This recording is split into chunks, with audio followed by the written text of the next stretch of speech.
पैसा के आधार पर कांग्रेस को हम डिफाइन नहीं करें? और जो हम आदिवासी पहचान और अस्तित्व को मटियामेट करने के लिए विगत 75 वर्षों से, देखिए मूल बात इसमें यह है कि यदि संघ परिवार आरएसएस इतनी बड़ी ताकत बनी है देश में, तो इसका पूरा श्रेय जो जाता है वो कांग्रेस पार्टी को।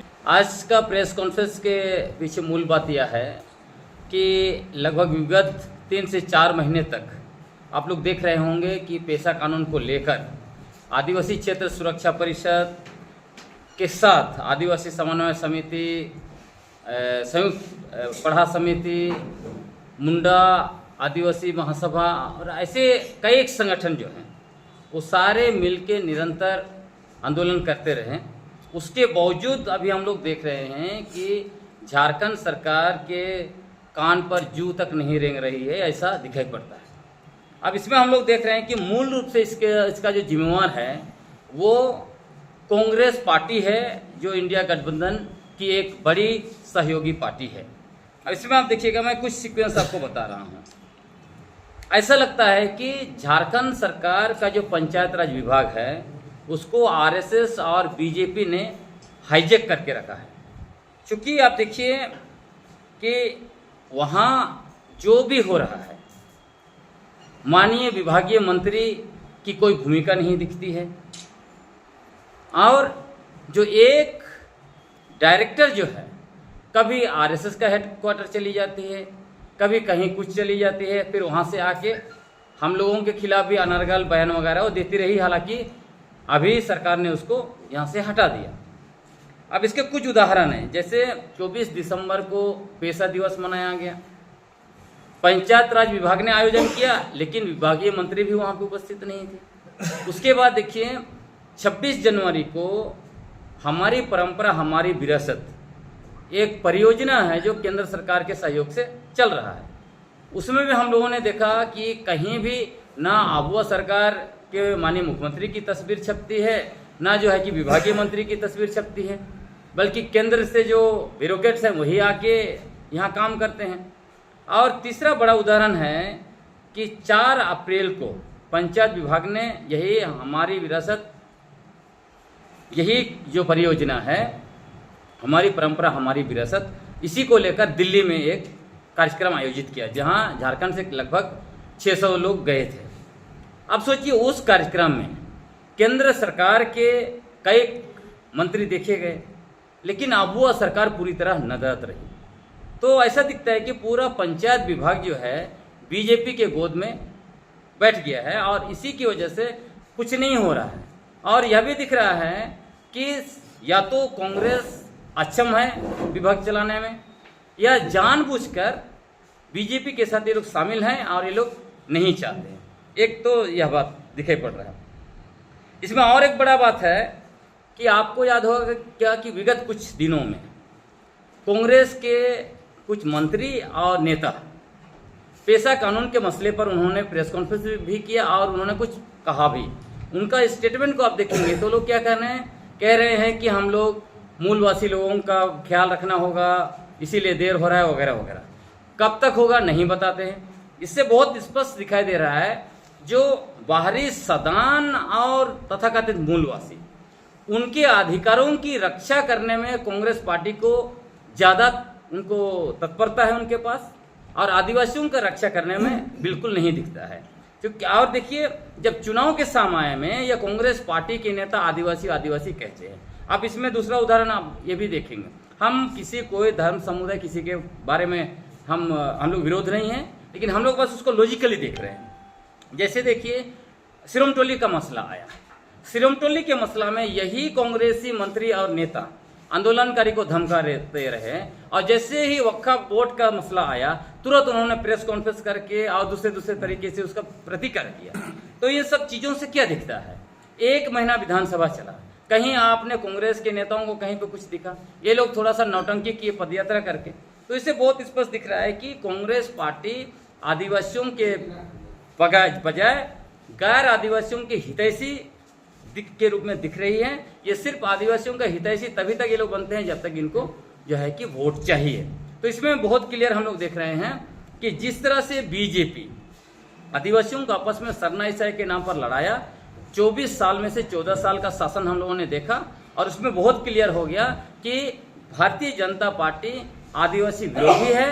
आदिवासियों का मूल आदिवासी पहचान को नष्ट करके आदिवासियों को वनवासी बनाती है, सरना धर्म को नष्ट करके उसको सनातन करती है और हम आदिवासियों का जल जंगल जमीन खनिज संपदा को पूंजीपतियों को देने के लिए उन्होंने सारा कुछ किया 16 साल में।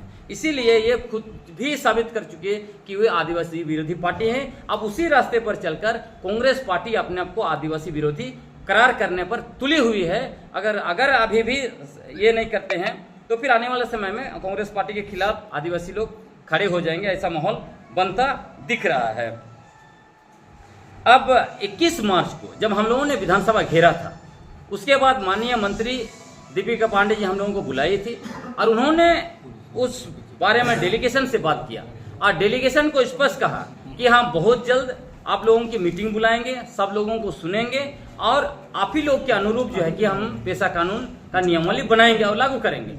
लेकिन उसके बाद आज तक जो है कि ना कोई मीटिंग हो रहा है, ना कहीं कुछ दिखता नहीं है। तो आखिर क्या हो रहा है? और हम लोगों ने उनको विभाग के द्वारा बनाया गया प्रस्तावित नियमावली की मांग की, लेकिन उनके पास दस्तावेज नहीं था, उन्होंने दिया नहीं। तो आखिर हो क्या रहा है? और आखिरी बात हम यह कहना चाहते हैं कि जब झारखंड में आदिवासियों के मसले पर अनुसंधान करने के लिए, उसका जो है कि दस्तावेजीकरण के लिए या प्रकाशन के लिए doctor Ramdayal Munda tribal research institute है, तो क्या कारण है कि पंचायत राज विभाग हमारी परंपरा, हमारी विरासत के नाम पर बहुत बड़ा दस्तावेजीकरण का काम इन्होंने शुरू किया है और आदिवासी इतिहास को तोड़ मरोड़ करके इसको एक तरह से संघ परिवार के लिए दस्तावेज तैयार कर रहे हैं ताकि आने वाले समय में आदिवासियों को सनातन हिंदू घोषित किया जाए, ऐसा स्पष्ट दिख रहा है। इसलिए हम लोग आबुआ सरकार से मांग करना चाहते हैं, इसको आप बंद कीजिए, तब तुरंत बंद होना चाहिए और ये जो भी रिसर्च का काम हो विधिवत रूप से doctor Ramdayal Munda tribal research institute है इसके तहत ही होनी चाहिए। तो ये मूल बात था और हमारा अभी भी मांग है, हम सरकार से मांग कर रहे हैं कि जल्द से जल्द पेशा कानून 1996 के 23 प्रावधानों के अनुरूप पेशा नियमावली बनाकर आप लागू कीजिए और झारखंड पंचायत राज अधिनियम जो अनुसूचित क्षेत्रों में विगत 24 वर्षों से असंवैधानिक तरीके से लागू है इसको निरस्त करिए, नहीं तो हम लोग बहुत जल्द लाखों की संख्या में मोराबादी घेरने आएंगे। कोई भी क्षेत्रीय पार्टी उस हैसियत में नहीं है। आपको लगता है कि थोड़ा हमें झारखंड से ऊपर उठने की ज़रूरत है और पूरे देश के स्तर पर ये देखने की ज़रूरत है कि संघ परिवार बीजेपी को और आदिवासियों के हितैषी को आगे करने के लिए हमें कांग्रेस को मदद करनी चाहिए। सिर्फ पैसा के आधार पर कांग्रेस को हम डिफाइन नहीं करें। देखिए, मूल बात इसमें यह है कि यदि संघ परिवार आरएसएस इतनी बड़ी ताकत बनी है देश में, तो इसका पूरा श्रेय जो जाता है वो कांग्रेस पार्टी को जाता है। और जो हम आदिवासी पहचान और अस्तित्व को मटियामेट करने के लिए विगत 75 वर्षों से जो यदि राष्ट्रव्यापी कैंपेन चलाया जा रहा है आरएसएस के द्वारा, तो इसका भी क्रेडिट राष्ट्रीय कांग्रेस पार्टी को जाता है। क्योंकि आपको याद होगा पहली बार 1952 में मध्य प्रदेश के प्रथम मुख्यमंत्री शुक्ला जी जो कांग्रेस के ही नेता थे, कांग्रेस की ही सरकार थी, उन्हीं के समय में और उन्हीं के दिशा निर्देश पर, बल्कि उन्होंने एक सरकारी कर्मचारी देश पांडे जो हैं उनको उड़ीसा से लाकर छत्तीसगढ़ के जसपुर में बैठाया और वनवासी कल्याण आश्रम की स्थापना की और वहीं से आदिवासी को मटियामेट करने का अभियान चलाया गया। आज माननीय राहुल गांधी जी निरंतर हमला करते हैं ये आरएसएस पर, नो डाउट, लेकिन आज भी तेलंगाना में जो मुख्यमंत्री हैं वो कौन है? आरएसएस के व्यक्ति हैं। तो कांग्रेस में आज भी आरएसएस के लोग भरे पड़े हैं, झारखंड में भी कांग्रेस में आरएसएस के लोग भरे पड़े हैं। तो पहले तो अपने पार्टी से निकाले हो, उसके बाद बात करें। तो हम लोग जहां भी आदिवासी अस्तित्व का सवाल होगा, और उसमें भी ये हम कहना चाहते हैं कि कांग्रेस पार्टी की वजह से ही आज हमारा पेशा कानून भले उन्होंने बनाया अस्तित्व में नहीं है। क्यों? यदि कांग्रेस पार्टी ने 1960 के दशक में मरंग ओम के जयपाल सिंह मुंडा ने जिस तरह से आंदोलन खड़ा किया, उसी टाइम में अगर झारखंड दे दिया होता, जो वादा किया था, उन्होंने ठगा मारंगों के जयपाल सिंह मुन्ना को, उनको ठगा मतलब आदिवासियों को धोखा दिया, उस समय बना दिए गए होते तो आज मुझे लगता है जो बाहरी जनसंख्या झारखंड में आकर भर गई वो नहीं होता। शायद उस समय में मारंगों के जयपाल सिंह मुन्ना को अबुआ दिसम अबुआ राइज का नारा का अर्थ उनको बहुत अच्छी तरह से मतलब था। वो कहते थे कि अबुआ दिसम अबुआ राइज का मतलब अनुसूचित क्षेत्र में आदिवासी एमपी, आदिवासी एमएलए, आदिवासी कलेक्टर, आदिवासी मंत्री, आदिवासी एसपी, आदिवासी थानेदार और दरोगा, सब बीडीओ सब आदिवासी। और वैसे होता तो संविधान का अनुच्छेद 19(5) के तहत शायद वो ये जो बाउंड्री है 5वीं अनुसूची, उसको और भी बाउंड्री को कड़ा कर चुके होते तो यहाँ बाहरी जनसंख्या नहीं आती और आज इस तरह से हमारा जमीन, जंगल, खनिज संपदा सब कुछ लूट लिया गया पिछले 24 वर्ष में, वो सब चीजें रुक जाती।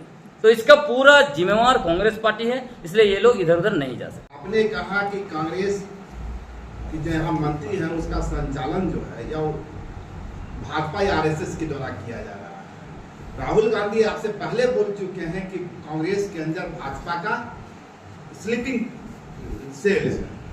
तो जिसकी ओर आप इशारा कर रहे हैं राहुल गांधी उसको बखूबी पहले ही रेखांकित कर चुके हैं। बड़ा सवाल यह है कि देश में आज सबसे बड़ा खतरा है भाजपा या कांग्रेस।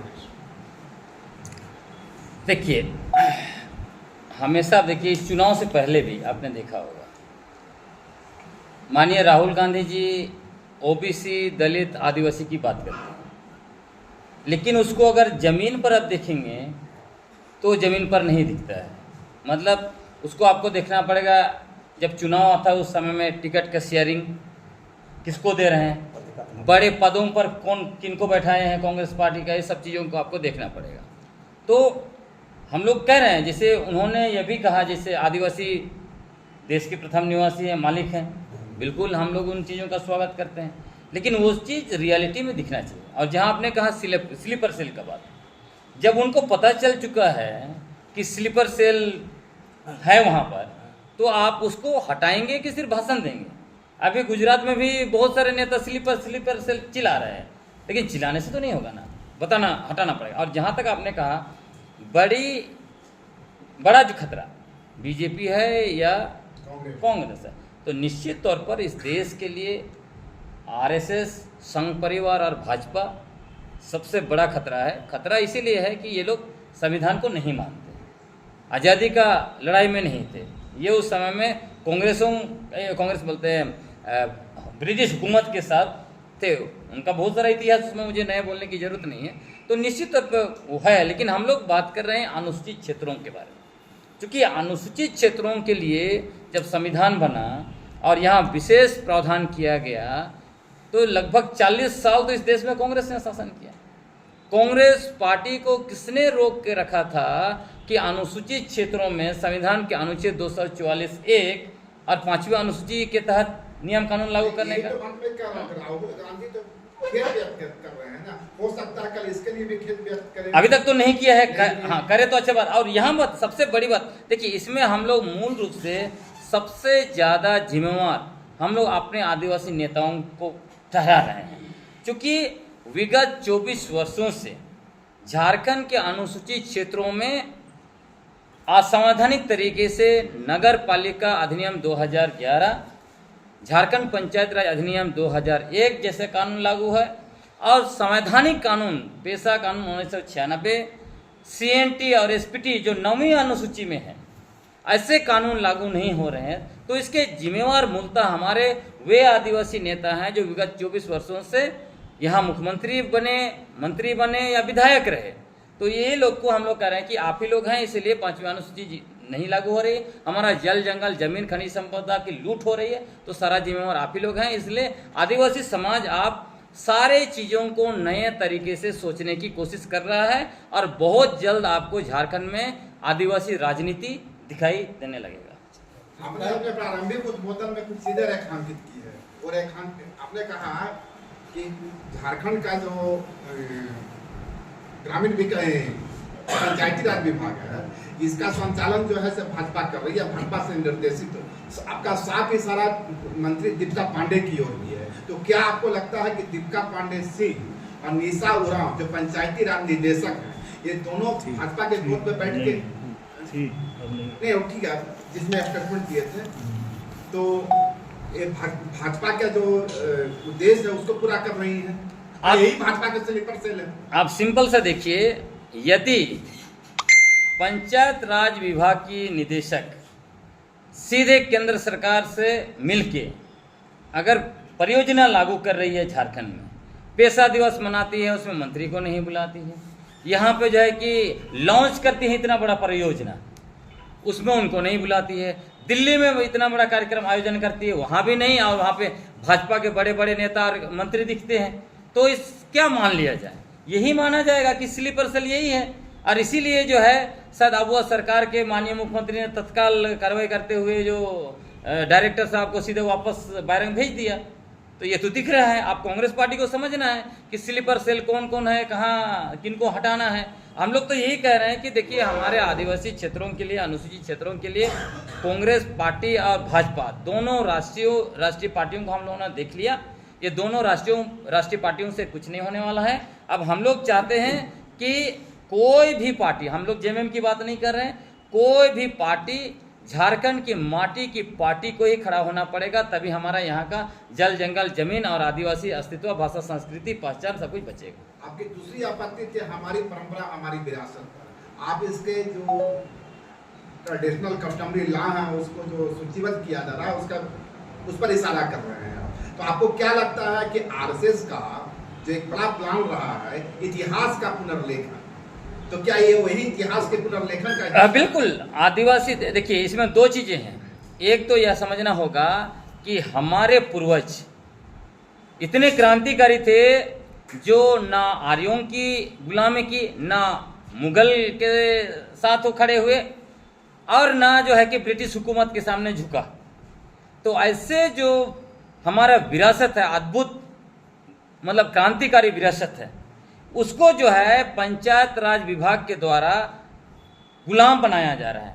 मतलब ऐसा आदेश जारी किया गया पंचायत राज विभाग के द्वारा, ये कहा गया कि ग्राम सभा के लोग शपथ लें, और वीडियो बना बना के लोग भेज रहे हैं कि हम शपथ लेते हैं, हम अपनी परंपरा और विरासत की रक्षा करेंगे। बाप रे, जो समाज आज तक किसी का गुलाम नहीं हुआ वो क्यों शपथ खाने को मजबूर है? इसका मतलब कहीं ना कहीं ये लोग गुलाम बना रहे हैं। इसी बिना पर आप तय कर रहे हैं कि आरएसएस का पुनर्लेखन करें? नहीं, इसीलिए आप देखिए उसी अब उसमें जो लोग शामिल हैं। नहीं, एक चीज समझ में आती है, आपको जो परंपरा का सूचीबद्ध किया जा रहा है उसमें विरासत का सूचीबद्ध पर आपको आपत्ति है, या संघर्ष आदिवासी समाज का अब तक का जो संघर्ष रहा है वो उसके पन्ने नहीं, हमारा बहुत स्पष्ट कहना है, आदिवासियों की जो भी उनके बारे में अनुसंधान करना है, दस्तावेजीकरण करना है, या कुछ पुस्तकें छापनी है, निरंतर उसका कार्य जो है